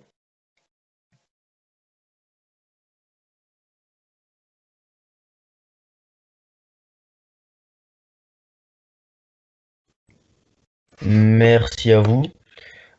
Monsieur Loire, est-ce que vous pensez utiliser les applications comme celles présentées en début de conférence? Alors c'est dangereux comme question. Je pense que la première application ne va pas ou peut me concerner, puisque je vais rester sur un modèle agricole assez de petite taille, je pense, et avec peu de présence de production animale. La deuxième application, je pense qu'elle est de plus en plus importante. En effet, on a une agriculture de plus en plus connectée. On a besoin d'avoir les bonnes informations le plus tôt possible pour prendre les meilleures décisions, que ce soit en termes de prévision météorologique. Bon, après, je pars peut-être un petit peu plus loin, mais avoir une connaissance du taux d'humidité dans le sol, du taux d'humidité dans la serre, de la température dans la serre. Bon, voilà, il faut un certain nombre de capteurs qui puissent être connectés à un seul écran. Et quand on regarde notre écran, ok, on sait quelles sont toutes les données qui vont nous permettre de savoir ce qu'on va faire aujourd'hui en urgence. Enfin, voilà, quel est le niveau d'urgence de telle ou telle action par rapport à la situation à tel ou tel endroit. Donc plus on a de... Après, voilà, on sait que le monde agricole, pour le moment, tire une très faible valeur ajoutée financière de son travail. Donc, comment est-ce qu'on peut mettre en place cet accès aux outils connectés à un coût qui soit raisonnable pour l'agriculteur, puisque bon, j'ai plus les chiffres exacts, mais je sais plus si c'est pas un agriculteur sur deux qui se paye moins de 500 € par mois. Alors, je pense pas que ça va être une importance pour cette partie des agriculteurs d'apporter plus de connectivité à leur exploitation.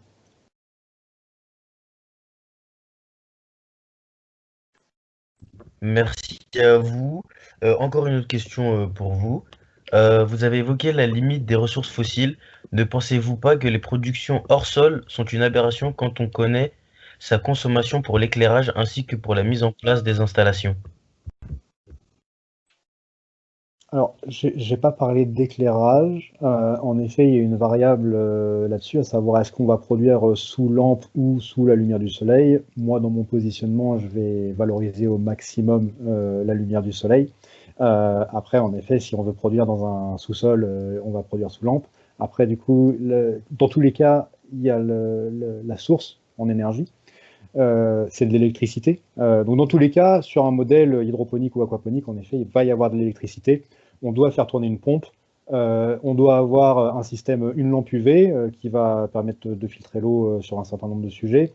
On va avoir besoin de mettre des aérateurs, des bulleurs pour mettre de l'oxygène dans l'eau. Mais tous ces... Bon, j'ai pas été voir quelle était la consommation de ce que moi j'utilise actuellement dans mon petit système aquaponique, mais c'est quand même la consommation de ce type d'outils, donc une pompe à eau, une pompe à air, sont très très faibles. Et donc après, l'accès enfin, la source de cette électricité, bon, en effet, si c'est du charbon, c'est pas la bonne électricité à utiliser.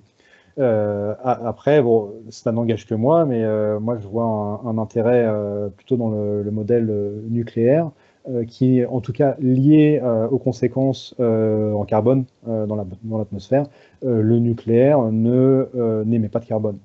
Donc sur un court terme, si on veut pouvoir avoir une énergie qui décarbonée, donc qui permettent d'aller dans le sens de lutter contre le réchauffement climatique, il faut valoriser l'électricité à base de nucléaire. C'est mon point de vue personnel, ça n'engage que moi. Eh ben, merci à vous encore une fois. J'attends un peu pour voir s'il y a d'autres questions, mais ça m'en a pas l'air. Ah, une nouvelle. Pensez-vous que certains agriculteurs auraient une certaine crainte sur le fait d'utiliser la technologie pour l'agriculture et aussi des inquiétudes sur les données transmises Big Data? Alors moi, je veux bien répondre, Romain Dromo. Je pense que oui, il y a des craintes par rapport à ça. Les craintes n'étaient pas les mêmes il y a 10 ou 15 ans. Je pense que dans l'ère de l'Internet, on pouvait collecter des informations, on pouvait en faire un petit peu l'usage qu'on voulait, mais c'était pas forcément très rationnel. Aujourd'hui, il y a quand même une prise de conscience collective par rapport à tout ça. Il y a des lois qui sont mises en œuvre au niveau européen d'un point de vue personnel qui permettent aussi de prendre un petit peu de recul sur la transmission des informations et la façon dont on va les utiliser. Donc aujourd'hui, il y a une véritable prise de conscience, je pense, du secteur agricole vis-à-vis de tout ça. Il y a un certain nombre de chartes qui sont mises en œuvre, typiquement par des syndicats français, hein, pour ne pas les citer, par la FDSEA, qui vise en fait à labelliser un certain nombre de choses. Je pense que ces chartes, elles sont reprises également ailleurs parce qu'elles font preuve de beaucoup de bon sens. Et l'objectif aujourd'hui, c'est dans tous les cas de transmettre les informations oui, de les utiliser, oui, mais jamais sans le consentement de l'agriculteur et jamais sans le consentement de la personne qui a collecté l'information également. Donc je pense que des craintes, il y en a, mais il y en aura probablement de moins en moins dès lors qu'on communique sur les traitements d'informations qu'on réalise et qu'on est relativement transparent vis-à-vis des éléments qu'on transmet et vis-à-vis de l'utilisation des informations qu'on réalise. Voilà, je ne sais pas si les deux autres intervenants veulent réagir par rapport à ça, mais je pense que c'est un vrai sujet d'actualité dans l'agriculture. Ouais, je suis assez d'accord. Effectivement, on a quelques craintes, des agriculteurs parfois qui nous posent des questions là-dessus, mais c'est vrai qu'aujourd'hui, c'est quand même beaucoup plus, c'est limité. Il y a toutes ces histoires de RGPD, etc., où voilà, on fait plus non plus ce qu'on veut avec la donnée. Et nous, ce qu'on dit toujours aux agriculteurs, c'est que là, la donnée qu'on récolte, bon, déjà, c'est pas du tout de la donnée personnelle comme le font d'autres, ou très peu par rapport à d'autres applications. Et nous, vraiment, la donnée, c'est ce que je montrais dans ma présentation, c'est comment on s'en sert, c'est vraiment pour optimiser le service final au client. Quand je vous disais tout à l'heure, notre équipe de data scientists travaille la donnée, l'épure, etc. Donc forcément, il faut qu'on ait accès à cette donnée, mais c'est une fois de plus au service du client. C'est dans l'objectif de donner un service encore plus performant à nos clients. Et ça, une fois qu'on l'explique aux agriculteurs, ils le comprennent tout à fait. D'accord, très bien, merci. On a une personne qui souhaiterait avoir quelques chiffres à propos de l'aquaponie, la production rapportée à la surface et à la consommation d'énergie et les valeurs nutritionnelles. Alors, j'ai pas de chiffres sur moi là comme ça. Après, je peux me renseigner et envoyer les informations aux organisateurs de la conférence. Ce que je vous propose, c'est peut-être voir avec les organisateurs de la conférence pour m'envoyer les questions par email, ou alors je les renote là comme vous voulez, et je vois avec des personnes autour de moi qui travaillent vraiment dans l'aquaponie pour récupérer ces informations. D'accord, merci. On a une personne qui aimerait savoir où est située la ferme d'Annie dans la métropole de Rouen. Alors actuellement, les outils de production sont situés sur une parcelle familiale, mais c'est temporaire, le temps de trouver un terrain. Donc je suis en recherche d'un terrain sur la métropole de Rouen, donc en négociation sur des sujets avec la SAFER et en négociation avec des mairies, donc notamment Cantleux et Bois-Guillaume, pour éventuellement installer les outils de production sur des terrains qui seraient loués sur leur territoire. Donc actuellement, le terrain familial, il est à Saint-Martin-de-Beaucherville. La ferme sur laquelle je suis positionné avec la SAFER, elle est à Saint-Martin-de-Beaucherville. Donc dans tous les cas, ce serait dans ce coin-là, Saint-Martin-de-Beaucherville, très probablement, ou Cantleux, ou Bois-Guillaume. D'accord, merci à vous. J'ai une autre question pour vous encore. Que pensez-vous de la permaculture et de l'agriculture urbaine participative, comme nouveau moyen de produire? Pensez-vous ce système viable pour le futur? Alors la permaculture, je pense qu'il faut... pareil, c'est des trucs qui sont très personnels. Je pense qu'il faut y faire attention. J'ai vu quelques messages tout à l'heure, j'ai arrêté les messages parce que du coup, j'arrivais pas à écouter en même temps que je lisais. Mais j'ai vu quelques messages sur la ferme du Bec et Loin, etc. Donc la permaculture, pour moi, c'est plutôt un modèle de vie qui s'applique à l'individu. Ça va pas être un modèle qui va s'appliquer à une entreprise ou une organisation, association, etc., qui souhaite trouver un modèle économiquement viable. Toutes les organisations qui valorisent la permaculture que je connais vivent principalement de formation et autres, et finalement pas de leur outil de production. Et c'est vrai que dans le monde agricole, si on parle de permaculture, on va avoir quand même beaucoup de difficultés à se faire accepter par les agriculteurs, et ils voient ça plutôt d'un mauvais œil, alors que le mot agroécologie est, lui, de plus en plus valorisé. Donc je pense qu'il faut plus qu'on regarde ce qui se passe dans l'univers de l'agroécologie que dans l'univers de la permaculture. Voilà, s'il faut retenir, la permaculture, c'est à l'échelle d'un individu. ok, on peut faire de la permaculture au fond de son jardin, et on peut avoir des valeurs permaculturelles dans son modèle de vie, hein, dans l'organisation de sa maison et de sa vie, mais ça va être très compliqué de construire une entreprise et un modèle de production où on va baser sa principale ressource de la production sur les connaissances et les modèles aujourd'hui qui sont dans la permaculture. C'était quoi la deuxième partie de la question?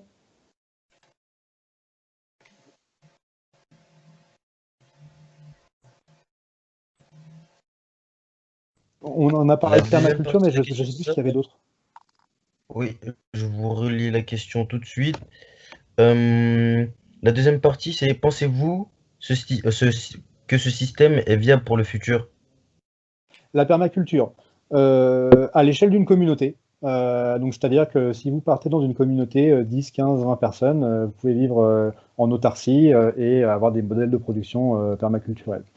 Si vous voulez créer une entreprise ou une association qui va s'insérer dans un tissu économique local, mon expérience personnelle me fait dire qu'il vaut mieux ne pas trop regarder les modèles de production qui sont issus de la permaculture, mais plutôt regarder les modèles de production qui sont issus donc du monde agricole qui est prôné par notamment les chaînes YouTube que je vous ai citées tout à l'heure, donc maraîchage, sol vivant et vers de terre production. Si vous voulez voir des modèles de production, il y en a vraiment pour toutes les cultures, hein, que ce soit du céréal, de la vigne, du légume, de la polyculture élevage, etc. Ils abordent vraiment tous les sujets et ils mettent vraiment en place des modèles de production avec des chiffres, montrer leur rentabilité, qui sont respectueux de l'environnement et qui, je pense, ont beaucoup d'avenir.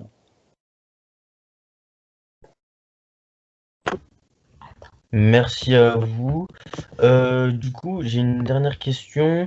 Donc, vous pensez que nourrir la France avec ce modèle, il faudrait 65 millions d'agriculteurs? C'est un peu ça. Si vous voulez nourrir la France avec de la permaculture, eh bien, il faut que chacun produise un petit peu ce dont il a besoin. Donc après, je pense qu'il y a quand même des choses à prendre. Il y a eu des grosses réflexions qui ont été faites par la ferme du Bec et Loin sur des fermes diversifiées sur, je crois, une centaine d'hectares qui pourraient nourrir 1 millier de personnes, où il y aurait vraiment toutes les productions, donc du maraîchage, du bovin, du caprin, des céréales, etc. C'est un modèle à étudier. Donc eux, ils vont dire que ce modèle est permaculturel. Moi, je dirais plutôt que ce modèle, donc des fermes diversifiées sur une centaine d'hectares avec tous les métiers agricoles, vont plutôt se rapprocher des modèles qui sont prônés par l'agroécologie. Mais en effet, si on veut assurer la sécurité alimentaire d'un pays comme la France, il va falloir remettre beaucoup de monde au champ.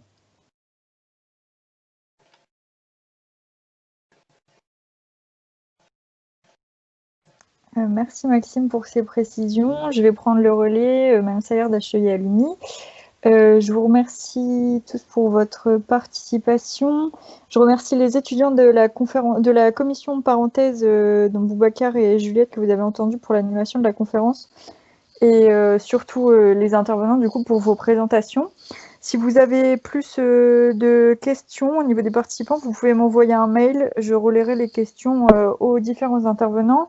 Me préciser juste pour qui est la question, donc à l'adresse manon.saillard@junia.com. Et n'hésitez pas, comme le disait Odile dans le chat, Sencrop seront présents sur le forum entreprise de Junia pour proposition des stages, et il leur reste plein de créneaux disponibles. Donc c'est du 1er au 4 décembre en format virtuel. Vous pouvez aller, les étudiants du coup de Junia, HEISA ou ICEN, vous inscrire sur Job Teaser pour les rencontrer, et si vous souhaitez un stage. Et pour les autres, n'hésitez pas à aller sur le lien qui a été donné tout à l'heure. Donc voilà, si vous avez plus de questions, n'hésitez pas à revenir vers moi. Je vous remercie et je vous souhaite à tous une bonne soirée. Merci à tous. Merci. Merci, au revoir. Merci à Merci, vous. bonne soirée à tous. Merci, au revoir. Merci. Merci. Au revoir. Merci, au revoir. Vous